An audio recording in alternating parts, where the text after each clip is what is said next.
reactions, we'll look at another reaction to do with these compounds. And in this compound, we have our furan right there, as we have discussed previously. So this furan, in this case, is now substituted with a methyl group on carbon number 2. Okay, so when we are asked to undergo halogenation on this furan, we want to understand what products will be formed and want to understand how the mechanism will occur. So we want to have a concrete understanding on the position of the incoming molecule and why this position is going to be occupied. So first and foremost, we're going to use the step we had introduced in the first video. If you haven't watched the first video, please watch the first video. Let's concentrate and focus more on the concepts that were being elaborated in the previous videos. So this step, we're calling it analysis, okay, where we had explained that resonance structures of this position, and this position have to be drawn, and we have to analyze to see which one forms the most stable product. So the one that forms the most stable product is therefore the most possible position to be attacked by the incoming molecule. So we'll do a simple analysis on this portion of the board. So we'll start with this carbon number 3. So if this is the first position, this has to be carbon number 2, carbon number 3, carbon number 4, and carbon number 5. Right. So carbon number 2, which was the position that is more likely to be attacked in an unsubstituted ring or heterocyclic ring, is already occupied. So we have to do analysis on these remaining positions to see which position would be more favorable for the incoming molecule. So we'll look at carbon number 3. So we'll look at carbon number 3. I'll just draw some brackets there so that we separate this. So we'll look at the resonance of carbon number 3. Bear with me, I'll draw smaller structures to accommodate the work. Okay, so this is our furan, and then our substituent group right there. Okay, so if we do the attack on carbon number 3, which is this carbon here, we'll break this already existing bond. So that means we'll form another bond here. In this case, we're using bromine. So if bromine attacks this carbon, we'll break this bond and result into a positive charge on this adjacent carbon here. So this will be the first intermediate. Then we see that it's able to resonate further and produce another intermediate above. Okay. So if this positive charge has an adjacent pi bond, in this case it has no adjacent pi bond, it only has an adjacent lone pair. So the lone pair is also able to stabilize the positive charge. So oxygen will donate a lone pair there, and then will result into the following intermediate. Okay. Have our oxygen, which has lost a lone pair, so it has to possess a positive charge. So this will be the intermediate, and we'll have a solid pi bond between oxygen and the adjacent carbon right there. So we still maintain our substituent group, the methyl, and our incoming electrophile, the bromine, and the already existing pi bond. So that's the second resonance structure. So from this, we have seen that there are two possible resonance structures, because from this resonance, or when we reach a heteroatom, we can't restore lone pairs back to a heteroatom when we're resonating. So when we reach a heteroatom as having a positive charge, that is the end of the resonance. So this is the end of the resonance when we attack at carbon number 3. So let's indicate this to be carbon number 3. Okay, so this is our first resonance with a total of 2 resonance structures. Let's look at the structures formed when we attack carbon number 4, which is this carbon right here. So this will be our intermediate. So this carbon right here was involved in a double bond with this carbon right here. So if we attack this carbon with our electrophile, that means this carbon adjacent to it possesses a positive charge, and we maintain these other pi bonds. And of course we add our already existing substrate group. So this is the first intermediate when we attack at carbon number 4, and we have a positive charge adjacent to a lone pair.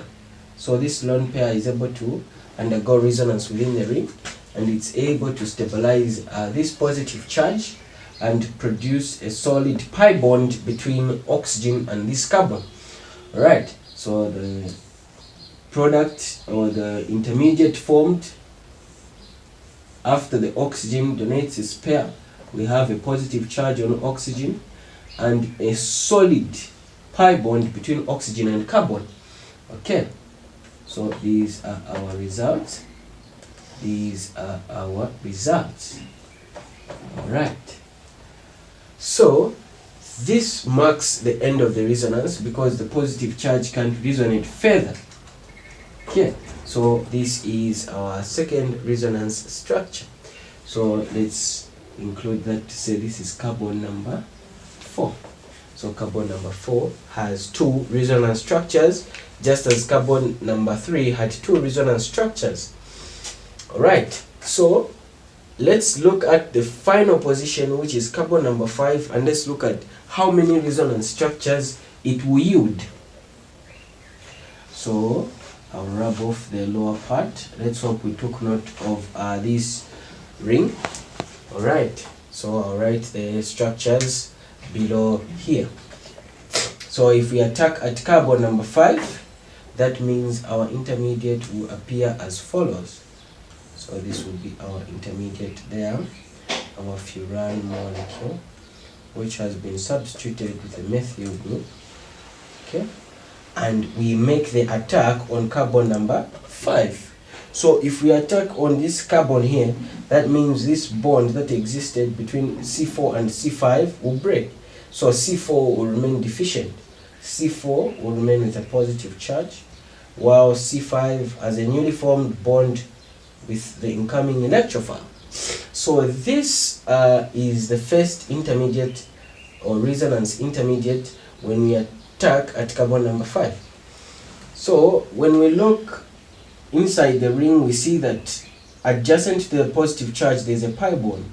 So this pi bond is able to stabilize this positive charge, and we will see this resulting intermediate. Okay,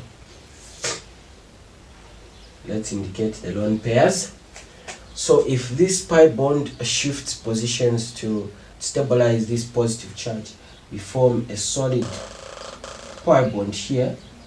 Okay, we maintain our substrate groups, and then this bond that was used to stabilize has left another carbon electron deficient here, so we'll put a positive charge on this carbon here. So we have our positive charge there, and that is our second resonance intermediate. Okay, so this second resonance intermediate is able to undergo further resonance because there is an adjacent lone pair to this positive charge. So this adjacent lone pair is able to stabilize the positive charge and is able to result into the following intermediate. So we'll have furan there. So there is a relatively positive charge on oxygen because it has lost a lone pair of electrons for the stability of this positive charge. So there's a newly formed pi bond here and an already existing pi bond on this top carbon. Our substrate group Alright, and our incoming molecule on carbon number 5. Okay, so the molecule is no longer able to undergo further resonance. So if we attack at carbon number 5, we are expected to yield 1, 2, 3 resonance structures. Let's analyze these resonance structures and use them as our guiding principle to understanding the position of the incoming molecule. If we look at carbon number 3, when we attack at carbon number 3, we produce 1, 2 resonance structures. If we attack at carbon number 4, we produce 1, 2 resonance structures. But if we attack at carbon number 5, we see that we are able to produce 1, 2, and 3 resonance structures, which is relatively more stable. So these are more stable resonance structures is due to the high number of resonance. So the number that is able to, the position that produces the most resonance structures is therefore the most stable position, and this position is the most favorable for the incoming molecule. So for this molecule, if we were to halogenate it, we would place our halogen at carbon number 5 based on this analysis. So with all this information, let's go into a practical example where we halogenate a substituted heterocyclopentadiene ring, in this case, which is furan. Okay.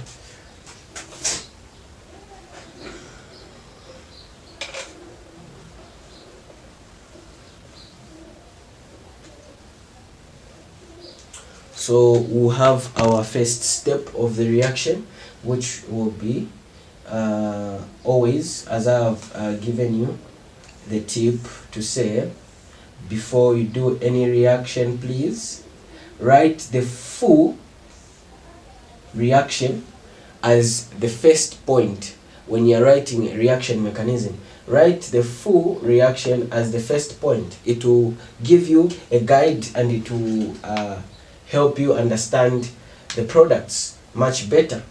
So we have an attachment at the methyl position, and we are asked to halogenate this heterocyclopentadiene ring.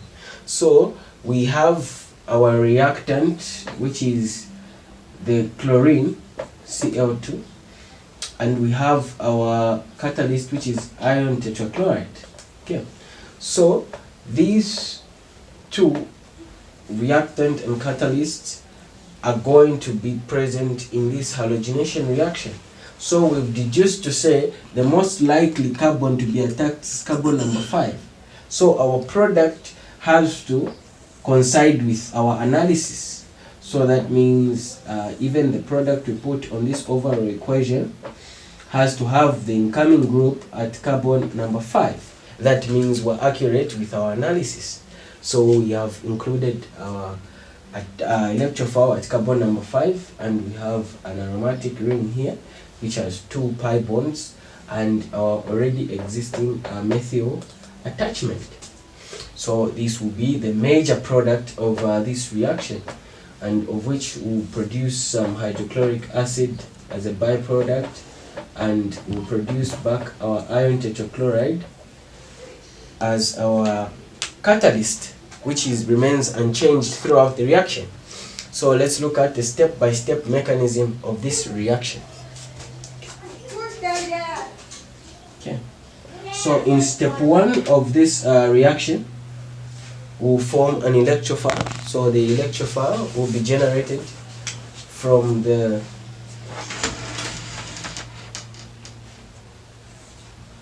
reactant we have. The reactant we have is chlorine, which is Cl2. So chlorine, we have to indicate lone pairs, Cl plus iron tetrachloride. So in the first step, we react the reactant with the catalyst, which is the base. So we see that this transition metal is able to abstract a lone pair of electrons and form a catalytic complex with iron. So a catalytic complex here will be formed where we have Cl, which has chlorine, which has lost a lone pair, will possess a positive charge, and then we have a direct attachment with iron. Iron who has gained electron will get a negative charge. Okay, negative charge right there, and then we've got our tetrachloride there. This catalytic complex has been formed, which is relatively unstable based on the state of chlorine. Chlorine is highly electronegative, so it will get some electrons from the union between chlorine and chlorine. So these two electrons that form this single covalent bond are going to be used to stabilize this positive charge on this chlorine atom right here. So after this occurs, we see that this chlorine, this adjacent chlorine, loses an electron that was involved in this bond. So as a result of this cleavage, we produce a chlorine that is positively charged as our electrophile, and we produce this molecule, chlorine, iron. Iron has gained electrons, it's relatively negative, tetrachloride. Okay. This will be our conjugate base for the reaction. So we label this conjugate base, and we label this electrophile. So this will be our first step of the reaction. So let's go to the second step where we attack the aromatic ring.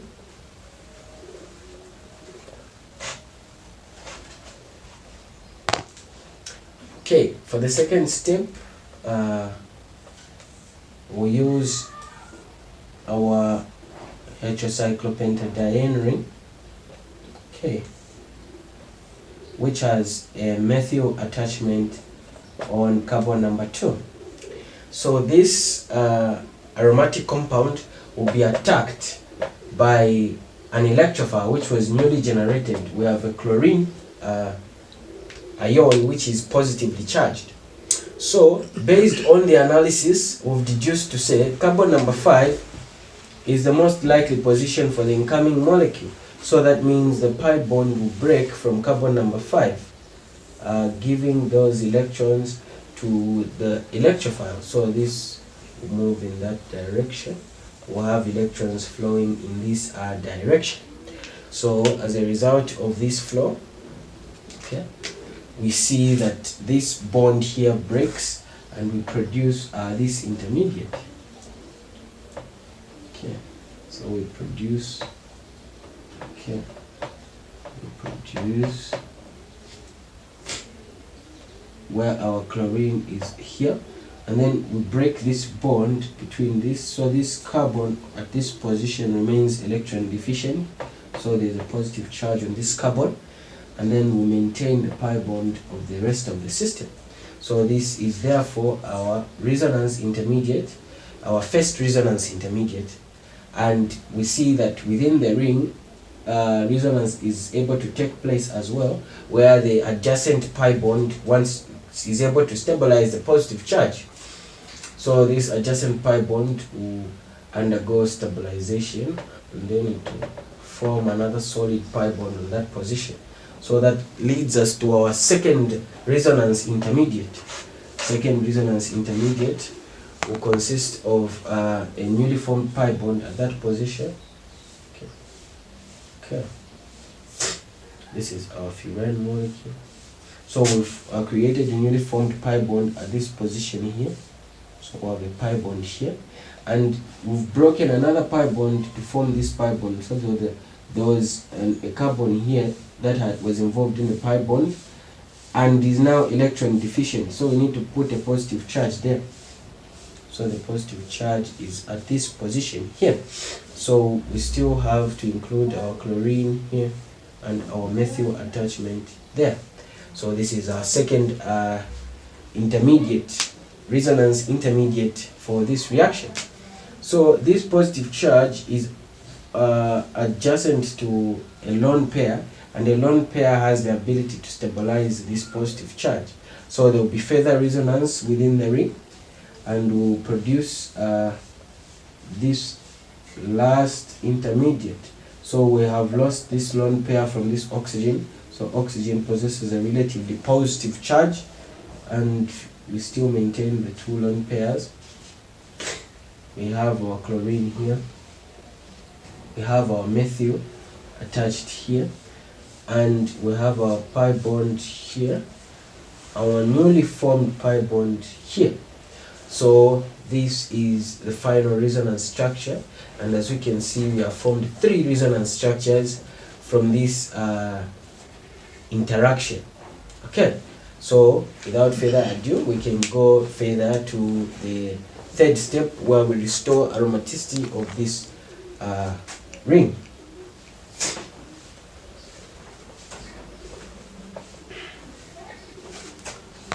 Okay, for the third step, which is step 3, we want to restore aromaticity to the ring. So in step 3, we'll use the first intermediate or resonance intermediate, methyl right there, and chlorine right here. So if chlorine reacts on carbon number 5, that means the positive charge will be on carbon number 4, because carbon number 4 was involved in the pi bond with carbon number 5. So the positive charge will be on that position, and we'll have our pi bond maintained there. So this is the intermediate we use, and we react it with our conjugate base. So our conjugate base was Cl ion tetrachloride, where our ion was relatively negatively charged. But we know that iron is a highly electronegative. Iron is a metal, it's a transition metal, and exists in a positive state.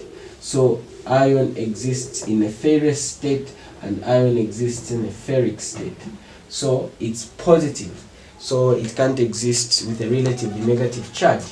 So the attachment to this ion is a more electronegative chlorine. So we see that the electrons on the ion are able to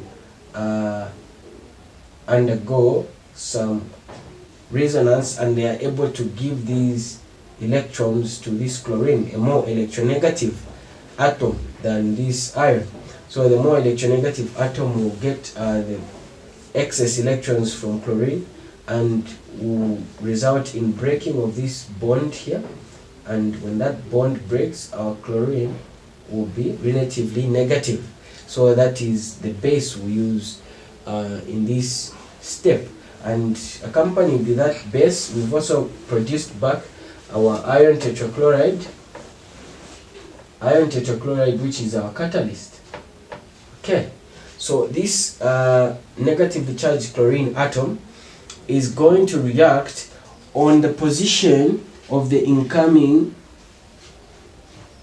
molecule. So the carbon where the incoming molecule sits, there lies a hydrogen. That hydrogen is what we use in the restoration step. Always the hydrogen that is on the carbon where the incoming molecule is. Let's keep that in check. So when this negatively charged chlorine abstracts this hydrogen, will form hydrochloric acid, HCl. Hydrochloric acid will be formed as a result of this union. And we see that if this bond occurs, the already existing bond between carbon and hydrogen is going to break. So that bond has 2 electrons forming it. So these 2 electrons forming this bond are going to be used to stabilize the ring from within. Okay, so these electrons will move in this direction, and these electrons on chlorine will move in that direction. So there will be hydrochloric acid formed as a result, and after this reaction occurs inside, there will be a solid pi bond that will be formed between this carbon and this carbon right here. So we will see as a result our ring right there, oxygen, okay. So we have a pi bond on this carbon and this carbon here that has been formed. And then we have our incoming molecule, chlorine, already existing substituent group, which is methyl. And then pi bond there. Okay, and then accompanied with this major product, so this will be our major product of the reaction. Accompanied with this major product, we have these byproducts such as hydrochloric acid and iron tetrachloride, which is the catalyst. So this is the full halogenation of a substituted heterocyclopentadiene ring.